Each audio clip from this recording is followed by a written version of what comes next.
Right. I used Generative Expand on this image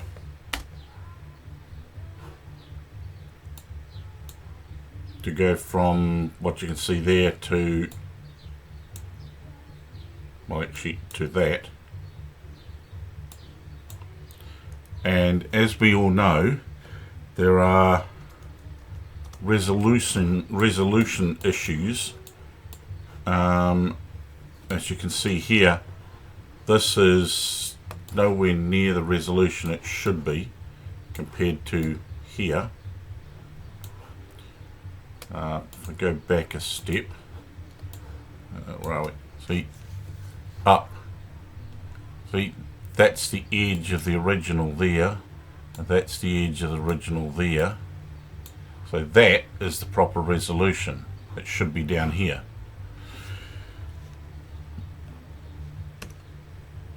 So what I did was I decided I'd just try something, and I selected these bits and pieces, and with a bit of patience you can sort of rebuild the resolution. It may not be 100% perfect all the time, but I think it's better than what it was. And because the only other way is to do it in blocks. Trouble was, when I did a block before, which I'll show once I've finished this bit, it couldn't guess what I was trying to create.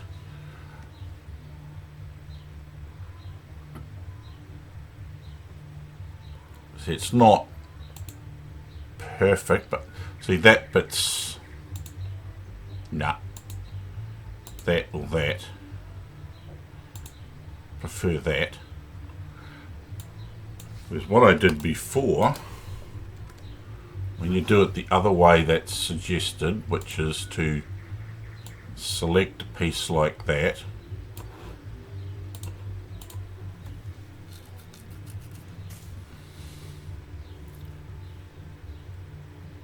let it do its jobby.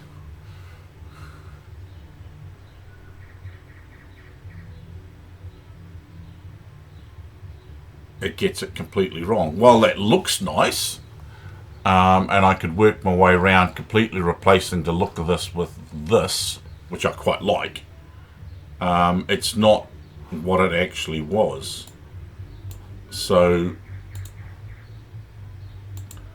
I chose to do this piece by piece,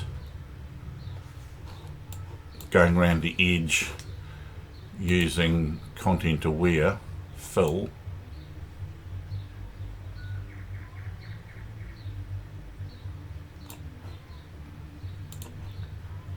Because the area I'm selecting is small enough to be within the resolution range. It's not 1024, I think it's twice that now, 2048 I think is the resolution now. So anything smaller than 2048 will be at a pretty reasonable resolution. So by doing it in little chunks like this and making sure there's a decent amount of the good resolution parts overlapped, I can reconstruct it. The sand down here, the foreground, that could be a bit tricky, but I don't think anyone would notice the lack of texture in there too much.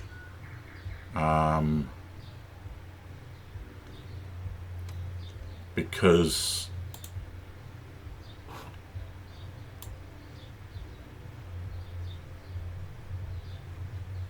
that area is, it's not like this edging where people would notice the lack of texture or the fact that it's too blurred out.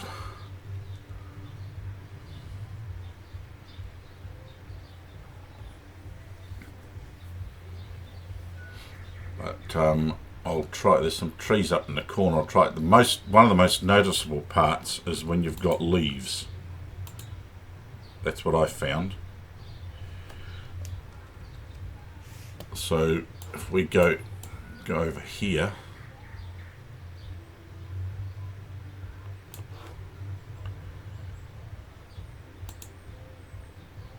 see, we've reconstructed all that. Now if we zoom in here,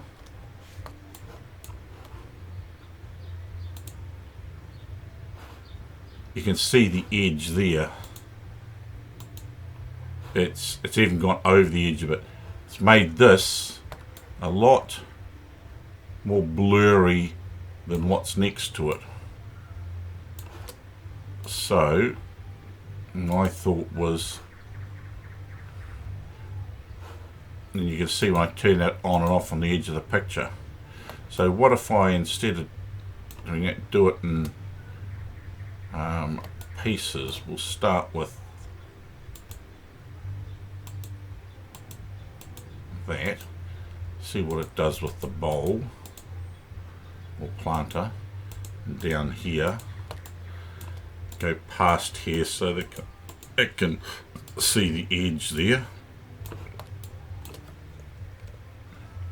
see what it reconstructs. Because the next generative fill after this will be based on what's here, in theory.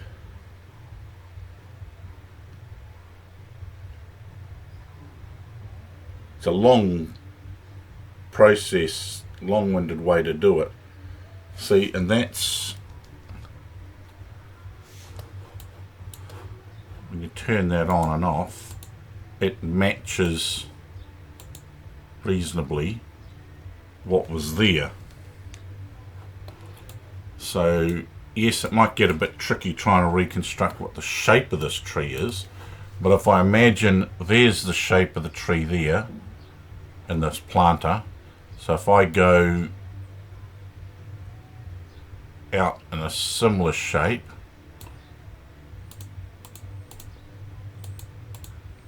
I might have to put up with having a whole new chunk of tree. And go down there.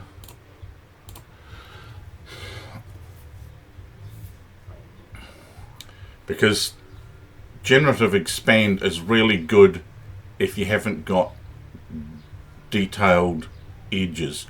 Very useful if the background to your image is already lacking in detail. Which one of these do I like? I like that one. You know, it's very good if the background is already lacking in detail. You probably wouldn't notice it if I zoomed in here. These bits here, yeah, you see, you wouldn't notice it there because that's quite a bit out of focus. So if your photograph was of a person standing in front of a bunch of trees, or some sort of backdrop that was well out of focus, you'd be okay. But if you've got some sort of detail like this, is while it's out of focus, it's not completely out of focus.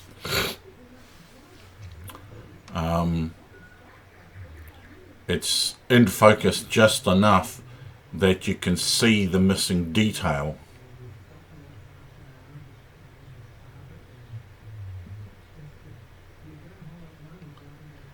And so far, while that's, I know for a fact that that is not 100% accurate, it's close enough. It's got the detail and it's good enough.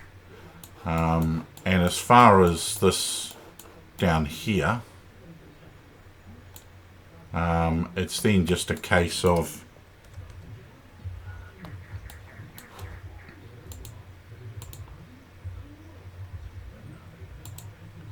I'll leave that one on. I did that initially as a guide.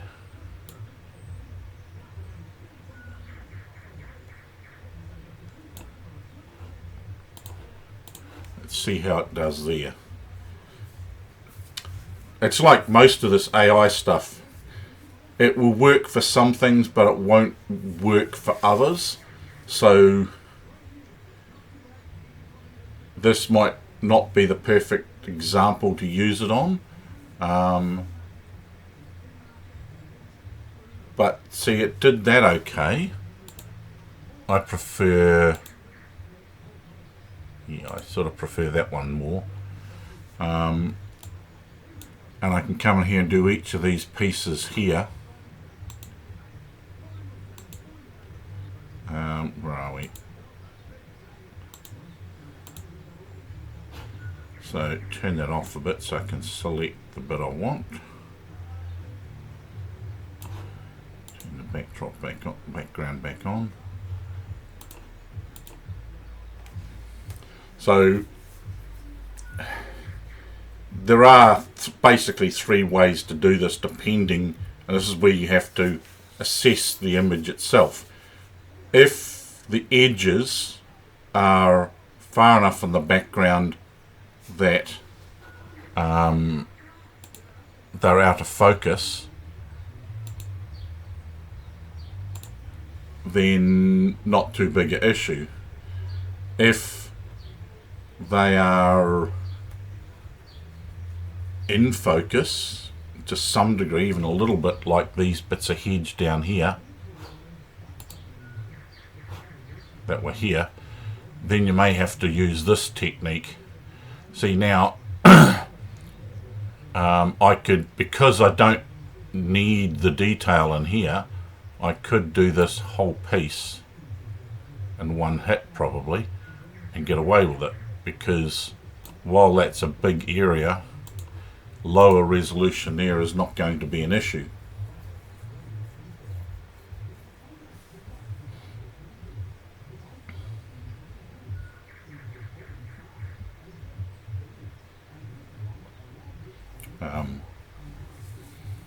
Wait to finish. Let's have a look. See, it did a pretty good job of that. Might need to fine tune a few edges and bits and pieces, but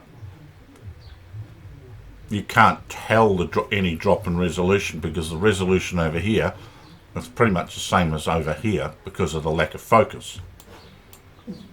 Oops. Whereas if it was something like this here, where this brick is quite detailed and the human eye can see the texture, you would want to do a smaller area so that it can keep the detail. So yeah, you've got two ways of doing it. The straight generative expand, because see, there's no detail in this really, so it doesn't matter. There's no detail here, but the problem is here.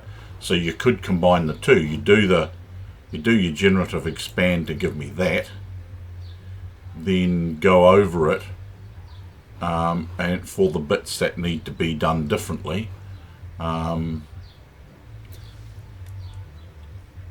or just do it piece by piece, or you do the classic select a square, do that, and put up with the fact that it might change this whole piece here because it hasn't got any guides. So yeah, just my thoughts on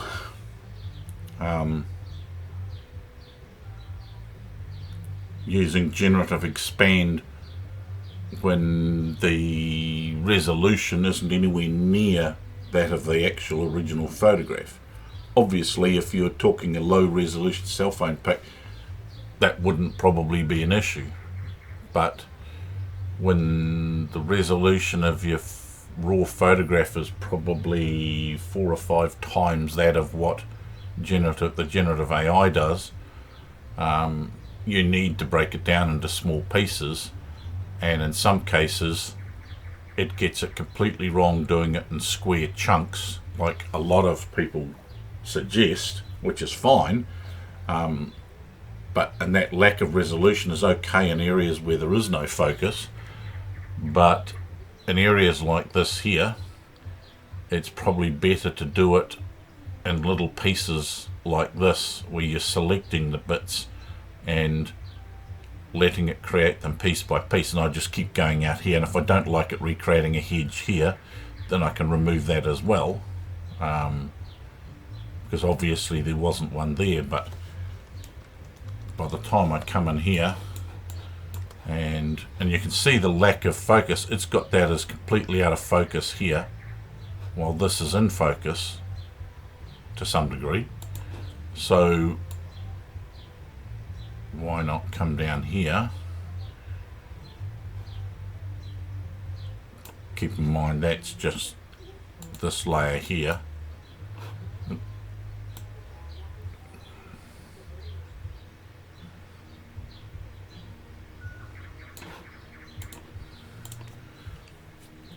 Now it might add something in there I don't like, but the thing is you can remove those bits.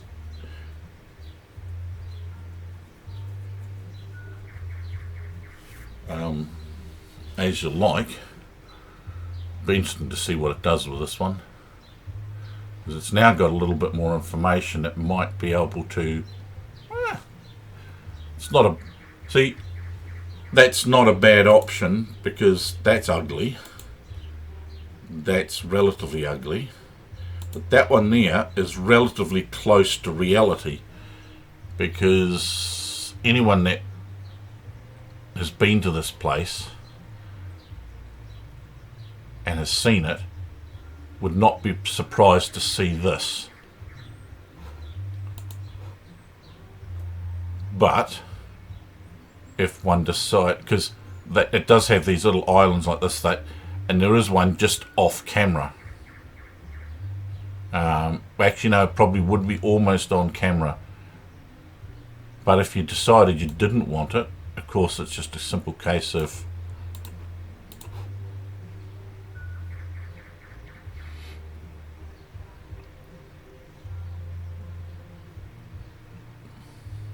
select it and let generative fill now work only with this bit of information here. It's being told that this is being excluded, and it may or may not work.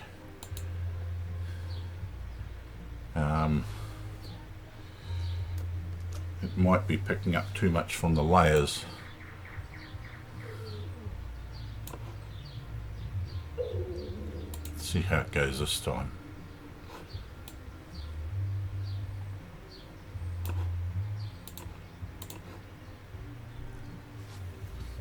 It's a bit hit and miss.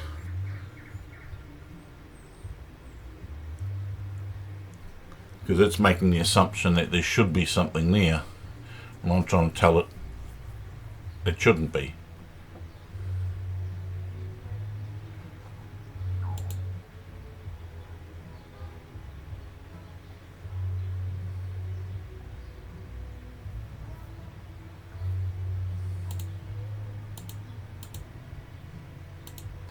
And it's persisting with that. So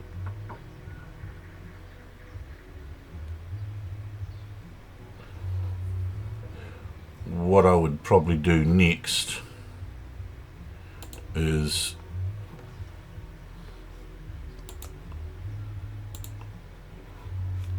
remove all those.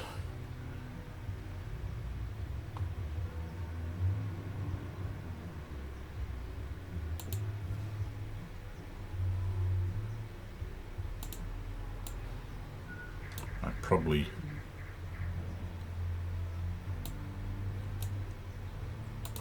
picked the wrong place. If I remove all those layers, see what it does now, because I just remembered I've got it on, I'm telling it to look at all layers, so it might be having a bit of an issue there.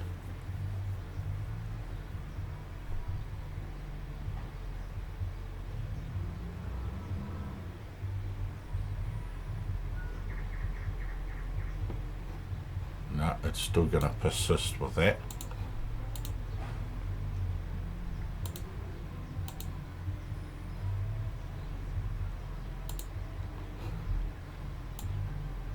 The only other option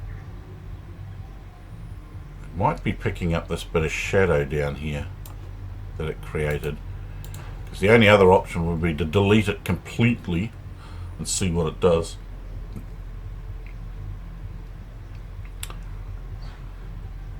could leave it there. It's not too big an issue, because alright, there we go, it managed to get rid of it that time, and I can pick one of these there, that one there. That's not too bad. It looks a bit more realistic. So yeah, so there's how to deal with lack of resolution and